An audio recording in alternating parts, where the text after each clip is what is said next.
지금부터 2024 헌납 8 대통령 윤석열 탄핵 사건에 대한 선고를 시작하겠습니다. 먼저 적법 요건에 관하여 살펴보겠습니다. 이 사건 계엄 선포가 사법심사의 대상이 되는지에 관하여 보겠습니다. 고위공직자의 헌법 및 법률 위반으로부터 헌법 질서를 수호하고자 하는 탄핵 심판의 취지를 고려하면 이 사건 계엄 선포가 고도의 정치적 결단을 요하는 행위라 하더라도 그 헌법 및 법률 위반 여부를 심사할 수 있습니다. 국회 법사의 조사 없이 이 사건 탄핵 소추안을 의결한 점에 대하여 보겠습니다. 헌법은 국회의 소추 절차를 입법에 맡기고 있고 국회법은 법사위 조사 여부를 국회의 재량으로 규정하고 있습니다. 따라서 법사위의 조사가 없었다고 하여 탄핵 소추 의결이 부적법하다고 볼 수 없습니다. 이 사건 탄핵 소추안의 의결이 일사부재의 원칙에 위반되는지 여부에 대해서 보겠습니다. 국회법은 부결된 안건을 같은 회기 중에 다시 발의할 수 없도록 규정하고 있습니다. 피청구인에 대한 1차 탄핵 소추안이 제418회 정기회 회기에 투표 불성립되었지만 이 사건 탄핵 소추안은 제419회 임시회 회기 중에 발의되었으므로 일사부재의 원칙에 위반되지 않습니다. 한편 이에 대해서는 다른 회기에도 탄핵 소추안의 발의 횟수를 제한하는 입법이 필요하다는 재판관 정형식의 보충 의견이 있습니다. 이 사건 계엄이 단시간 안에 해제되었고 이로 인한 피해가 발생하지 않았으므로 보호 이익이 험결되었는지 여부에 대해서 보겠습니다. 이 사건 계엄이 해제되었다고 하더라도 이 사건 계엄으로 인하여 이 사건 탄핵 사유는 이미 발생하였으므로 심판의 이익이 부정된다고 볼 수 없습니다. 소추 의결서에서 내란죄 등 형법 위반 행위로 구성하였던 것을 탄핵 심판 청구 이후에 헌법 위반 행위로 포섭하여 주장한 점에 대하여 보겠습니다. 기본적 사실관계는 동일하게 유지하면서 적용 법조문을 철회, 변경하는 것은 소추 사유의 철회, 변경에 해당하지 않으므로 특별한 절차를 거치지 않더라도 허용됩니다.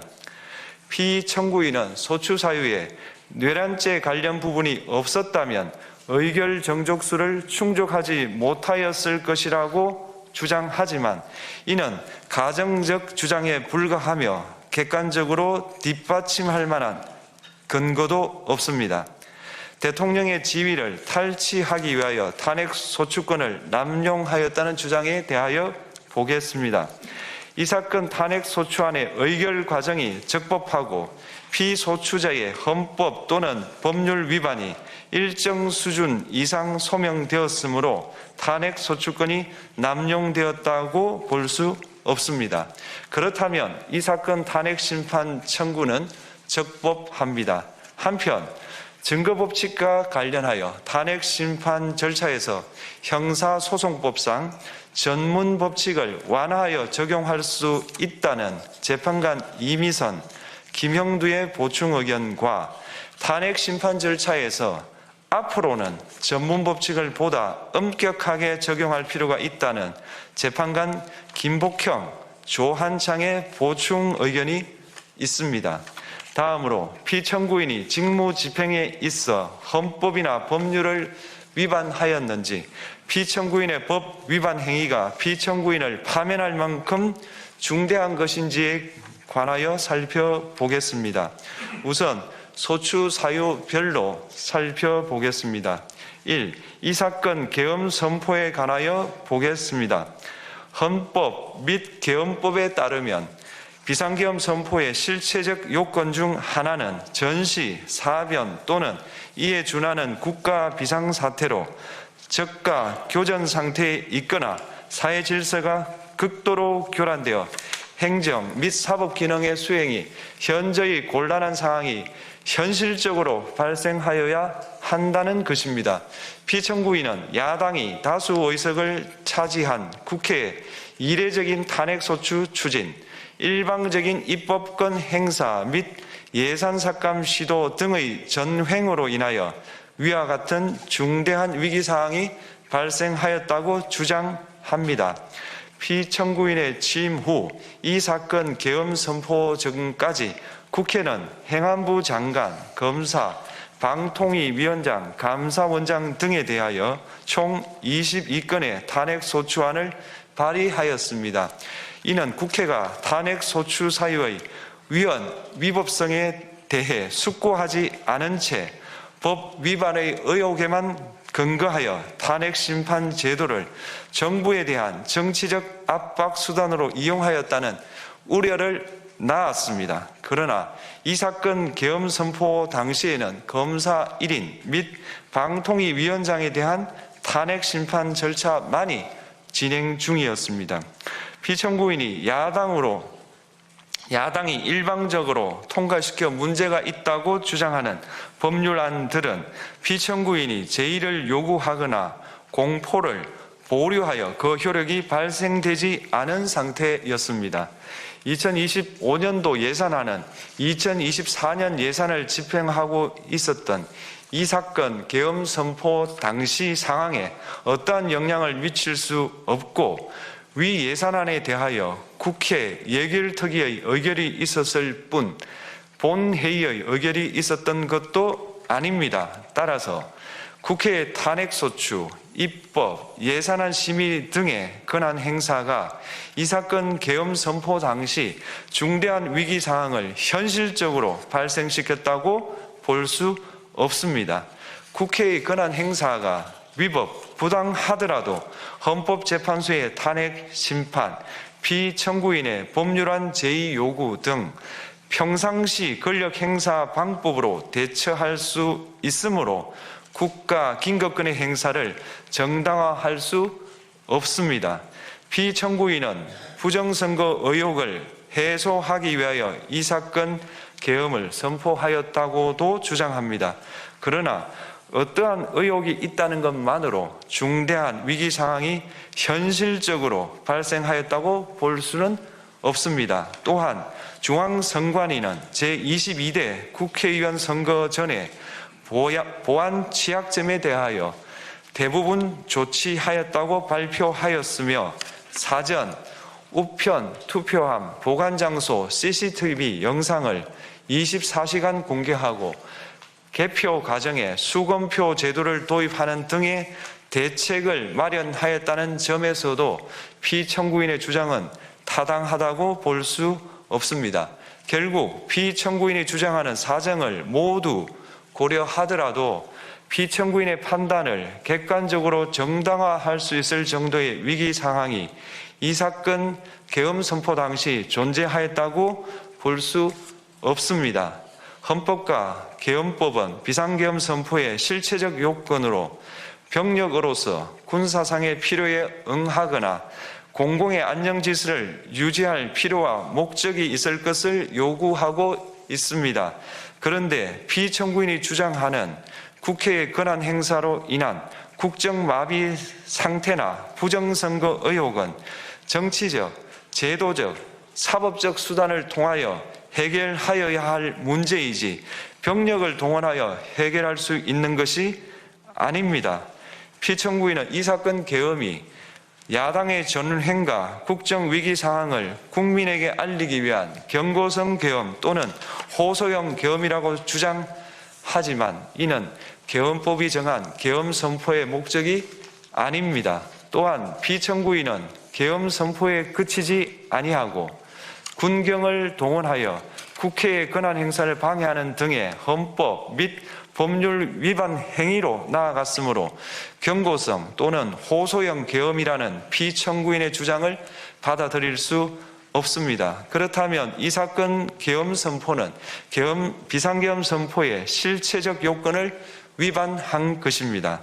다음으로 이 사건 계엄 선포가 절차적 요건을 준수하였는지에 관하여 보겠습니다. 계엄 선포 및 계엄 사령관 임명은 국무회의의 심의를 거쳐야 합니다.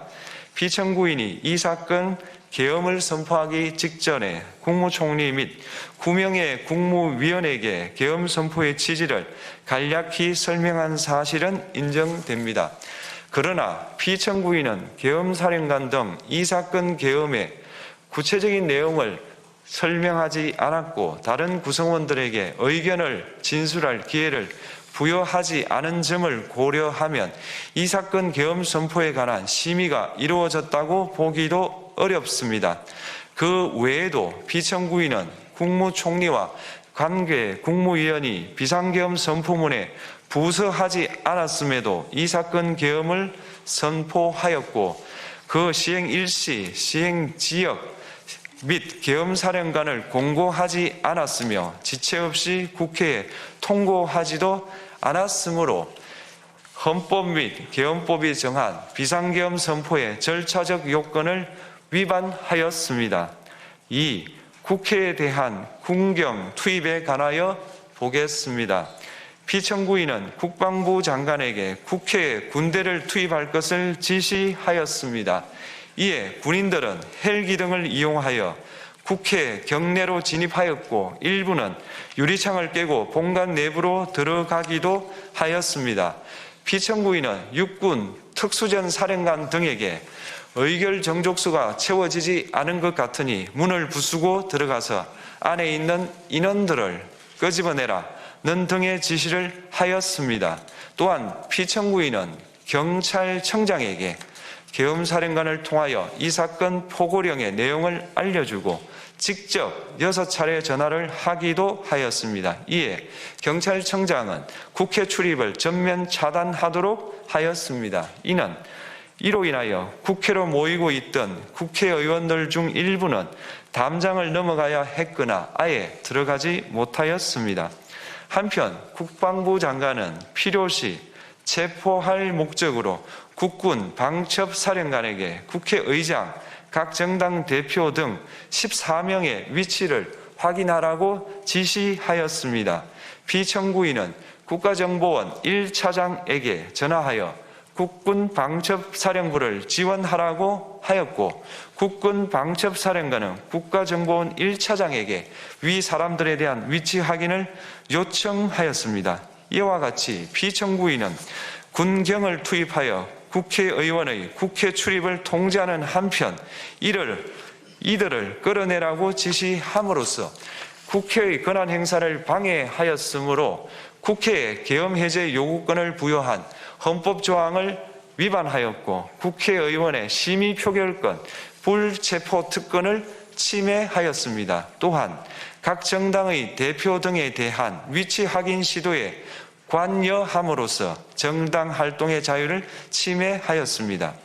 피청구인은 국회의 권한 행사를 막는 등 정치적 목적으로 병력을 투입함으로써 국가 안전보장과 국토방위를 사명으로 하여 나라를 위해 봉사하여 온 군인들이 일반 시민들과 대치하도록 만들었습니다. 이에 피청구인은 국군의 정치적 중립성을 침해하고 헌법에 따른 국군 통수 의무를 위반하였습니다. 3.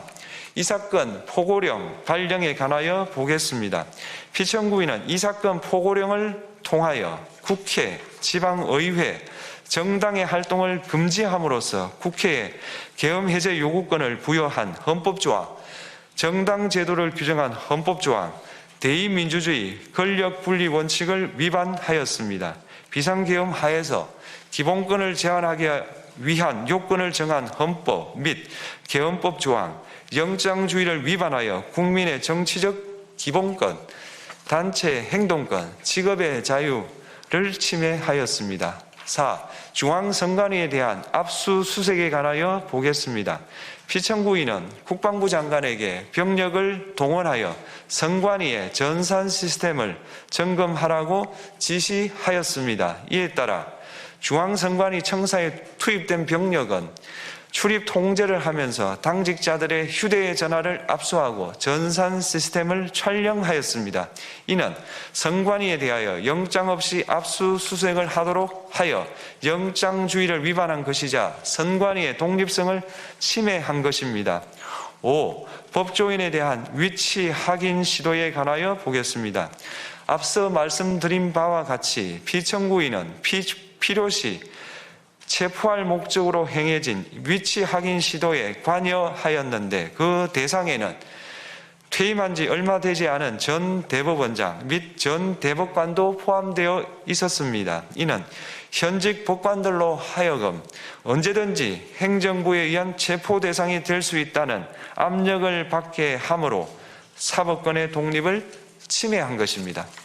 지금까지 살펴본 피청구인의 법 위반 행위가 피청구인을 파면할 만큼 중대한 것인지 관하여 보겠습니다.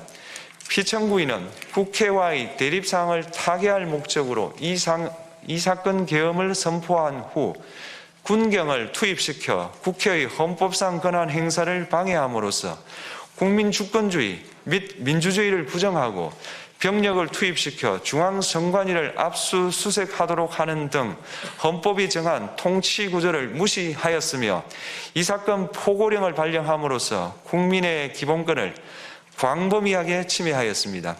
이러한 행위는 법치국가 원리와 민주국가 원리의 기본 원칙들을 위반한 것으로 그 자체로 헌법 질서를 침해하고 민주공화정의 안정성에 심각한 위해를 끼쳤습니다. 한편 국회가 신속하게 비상계엄 해제 요구를 결의할 수 있었던 것은 시민들의 저항과 군경의 소극적인 임무 수행 덕분이었으므로 이는 피청구인의 법 위반에 대한 중대성 판단에 영향을 미치지 않습니다. 대통령의 권한은 어디까지나 헌법에 의하여 부여받은 것입니다. 피청구인은 가장 신중히 행사되어야 할 권한인 국가 긴급권을 헌법에서 정한 한계를 벗어나 행사하여 대통령으로서의 권한 행사에 대한 불신을 초래하였습니다. 피청구인이 취임한 이래 야당이 주도하고 이례적으로 많은 탄핵 소추로 인하여 여러 고위공직자의 권한 행사가 탄핵 심판 중 정지되었습니다. 2025년도 예산안에 관하여 헌정사상 최초로 국회 예산결산특별위원회에서 정액 없이 감액에 대해서만 야당 단독으로 의결하였습니다. 피청구인이 수립한 주요 정책들은 야당의 반대로 시행될 수 없었고 야당은 정부가 반대하는 법률안들을 일방적으로 통과시켜 피청구인의 제2 요구와 국회의 법률안 의결이 반복되기도 하였습니다. 그 과정에서 피청구인은 야당의 전횡으로 국정이 마비되고 국익이 현저히 저해되어 가고 있다고 인식하여 이를 어떻게든 타개하여야만 한다는 막중한 책임감을 느끼게 되었을 것으로 보입니다. 피청구인이 국회의 권한 행사가 권력 남용이라거나 국정 마비를 초래하는 행위라고 판단한 것은 정치적으로 존중되어야 합니다. 그러나 피청구인과 국회 사이에 발생한 대립은 일방의 책임에 속한다고 보기 어렵고 이는 민주주의 원리에 따라 해소되어야 할 정치의 문제입니다. 이에 관한 정치적 견해의 표명이나 공적 의사결정은 헌법상 보장되는 민주주의와 조화될 수 있는 범위에서 이루어져야 합니다. 국회는 소수 의견을 존중하고 정부와의 관계에서 관용 그리고 자제를 전제로 대화와 타협을 통하여 결론을 도출하도록 노력하였어야 합니다. 피청구인 역시 국회의 대표인 국회를 협치의 대상으로 존중하였어야 합니다. 그럼에도 불구하고 피청구인은 국회를 배제의 대상으로 삼았는데 이는 민주정치의 전제를 허무는 것으로 민주주의와 조화된다고 보기 어렵습니다. 피청구인은 국회의 권한 행사가 다수의 횡포라고 판단했다 하더라도 헌법이 예정한 자구책을 통해 견제와 균형이 실현될 수 있도록 하였어야 합니다. 피청구인은 취임한 때로부터 약 2년 후에 치러진 국회의원 선거에서 피청구인이 국정을 주도하도록 국민을 설득할 기회가 있었습니다. 그 결과가 피청구인의 의도에 부합하지 않더라도 야당을 지지한 국민의 의사를 배제하려는 시도를 하여서는 안 되었습니다. 그럼에도 불구하고 피청구인은 헌법과 법률을 위반하여 이 사건 계엄을 선포함으로써 국가 긴급권 남용의 역사를 재현하여 국민을 충격에 빠뜨리고 사회, 경제, 정치, 외교 전 분야의 혼란을 야기하였습니다. 국민 모두의 대통령으로서 자신을 지지하는 국민을 초월하여 사회 공동체를 통합시켜야 할 책무를 위반하였습니다. 군경을 동원하여 국회 등 헌법기관의 권한을 훼손하고 국민의 기본적 인권을 침해함으로써 헌법소의 책무를 저버리고 민주공화국의 주권자인 대한국민의 신임을 중대하게 배반하였습니다. 결국 피청구인의 위법 행위는 국민의 신임을 배반한 것으로 헌법소의 관점에서 용납될 수 없는 중대한 법 위반 행위에 해당합니다. 피청구인의 법 위반 행위가 헌법 질서에 미친 부정적 영향과 파급 효과가 중대하므로 피청구인을 파면함으로써 얻는 헌법소의 이익이 대통령 파면에 따르는 국가적 손실을 압도할 정도로 크다고 인정됩니다. 이에 재판관 전원의 일치된 의견으로 주문을 선고합니다. 탄핵 사건이므로 선고 시각을 확인하겠습니다. 지금 시각은 오전 11시 22분입니다. 주문, 피청구인 대통령 윤석열을 파면한다. 마치겠습니다.